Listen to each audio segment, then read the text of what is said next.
Hi guys, they were taking a look at an indoor folding projector screen from Vividstorm. Details are in the description below, including purchasing links. Now this is no ordinary projector screen, it has an ALR screen, which stands for Ambient Light Rejection. It's suitable for ultra short throw projectors and allows you to use a projector in a bright lit room with either daylight or with your lights on. It comes in various sizes, supporting a minimum screen size of 72 inches to a maximum of 120 inches. It comes in a really large box, as you can see, so make sure you do check out the dimensions before you order if you are purchasing this. And just to note, it is really well packaged. So let's open it up and see what you get in the packaging.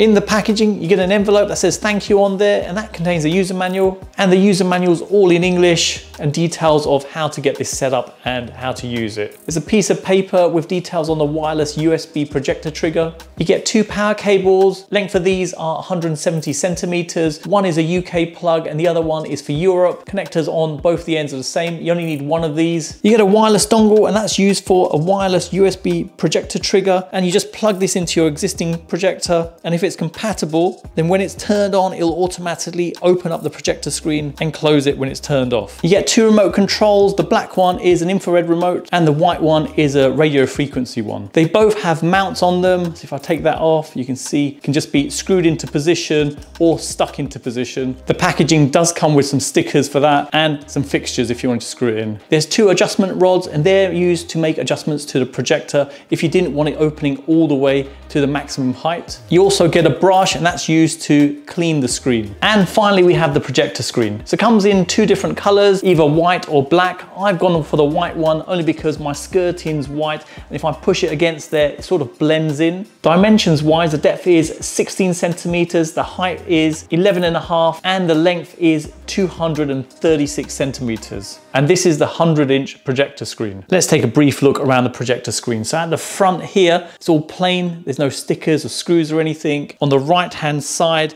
you've got some screw holes, and then on this side, there's nothing else. So it's plain. You've got their branding over here. You can see the flap where the screen comes up. It's soft white rubber around here. And just a warning here, keep hands clear from the closing. Over at the other side, you've got some details on adjusting the height of the screen. So by default, it goes to the maximum height, but that can be amended. On the left-hand side, you've got a point where you plug in the power, you've got an on-off switch, you've got a button to allow you to raise the projector screen and lower the screen. There's also a cable that has the infrared sensor on that, and there's a 3M sticker to allow you to stick it on. So if you wanted it out of the way and you're just gonna use radio frequency, that's fine. But if you wanted to use infrared, then you could stick it at the side, so it's easy pick up for that. Looking underneath, I've got some rubber feet at either side to stop it slipping on the surface. And if we come over to the corner here, the feet on the sides can be adjusted. So if I pull them out, you've got holes there to allow you to screw it down onto a surface. I've plugged in the power now, let's turn it on. You get a warning beep indicating that the power is going to it. Let's test out raising the projector screen. So I've got my sound level meter set up just over there, so you can see the sound levels coming off there. And I've got a stopwatch so we can time how long it takes. Now taking the remote control, if I press up,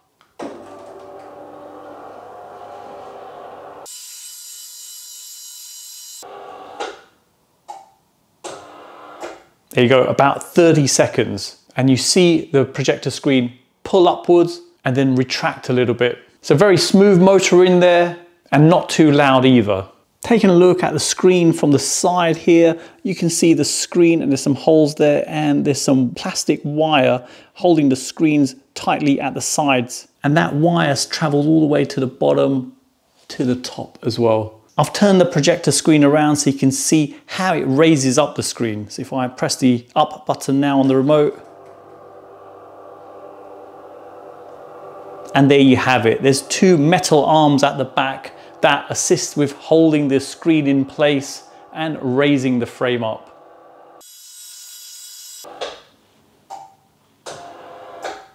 Coming in close, you can see the motor in there and the roller that holds the screen in place. You can see the gap that's in position for the arm area, and then showing the brackets on the end here You can see solid metal construction on there, and there's some metal wire to assist with moving it. Build quality of the screen is really good, a real solid construction to it. It's not easily going to just fall apart on you. Now here's the interesting side of the screen. This is the ALR side of it, so the ambient light rejection part. So if we look downwards, you see the screen looks black all the way down. And now looking from the bottom upwards, you can see it all looks grey.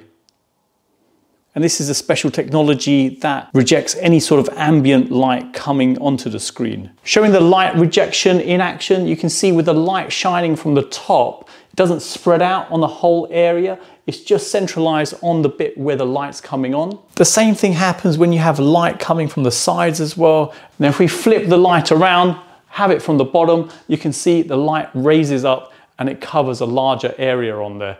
And that's how it works. The tension on either side of the screen is fine with the plastic string going down, but be aware that if there is any breeze in the room, just to show, I'll open the door here, there will be a subtle amount of movement on there. Now I've got my short throw projector set up and I'm playing some sample footage on the screen there, and you can see for yourself with all the lights on in the room, picture quality is still quite clear.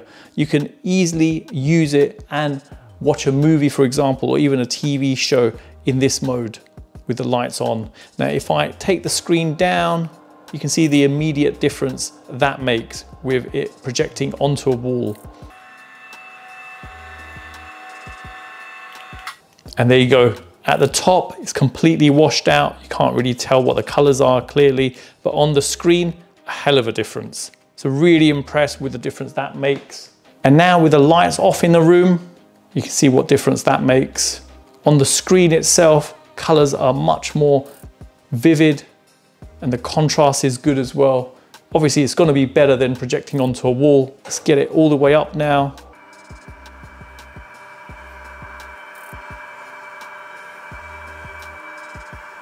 And there we have it. Picture quality is great using the screen.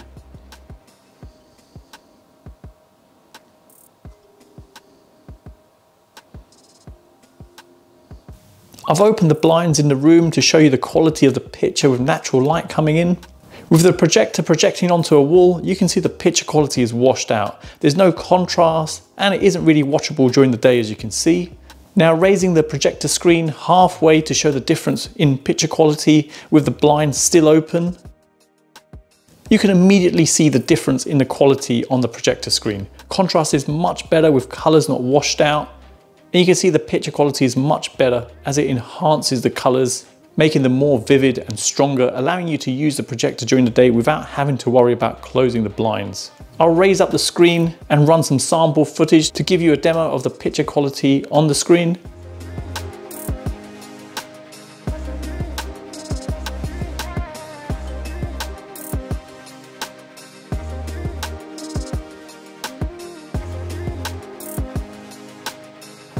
Now I thought it's worth testing out the projector screen with a standard projector, so I've got my Nebula 4K projector over here. I've covered up the ultra short throw projector and you can see for yourself, there's lots of light coming in the room, as you can see, and there's no reduction in picture quality here. It's working really well. So I didn't expect it to work so well, but it does. It just proves the point that if you already got a projector, you can use it with that as well.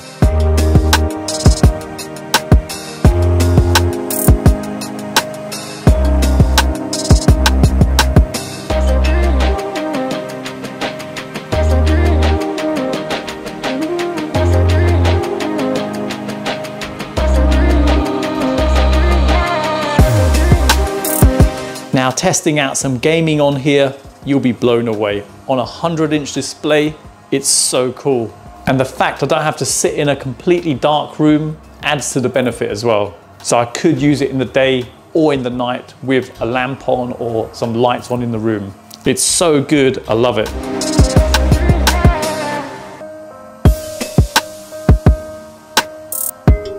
So in summary, I'm really impressed with this motorized projector screen from Vividstorm.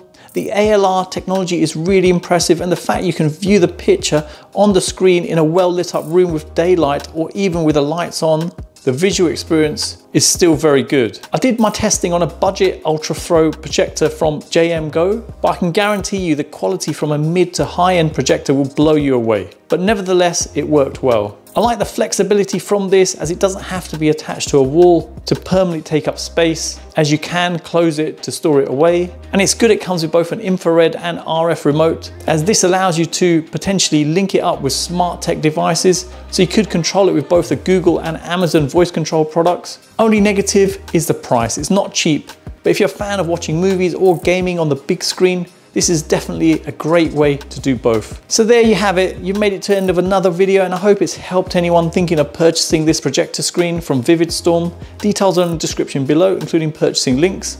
If you're new to the channel, I hope you can support me by subscribing and hitting the bell icon to get notified of my next release. Thanks for viewing, and see you in the next one.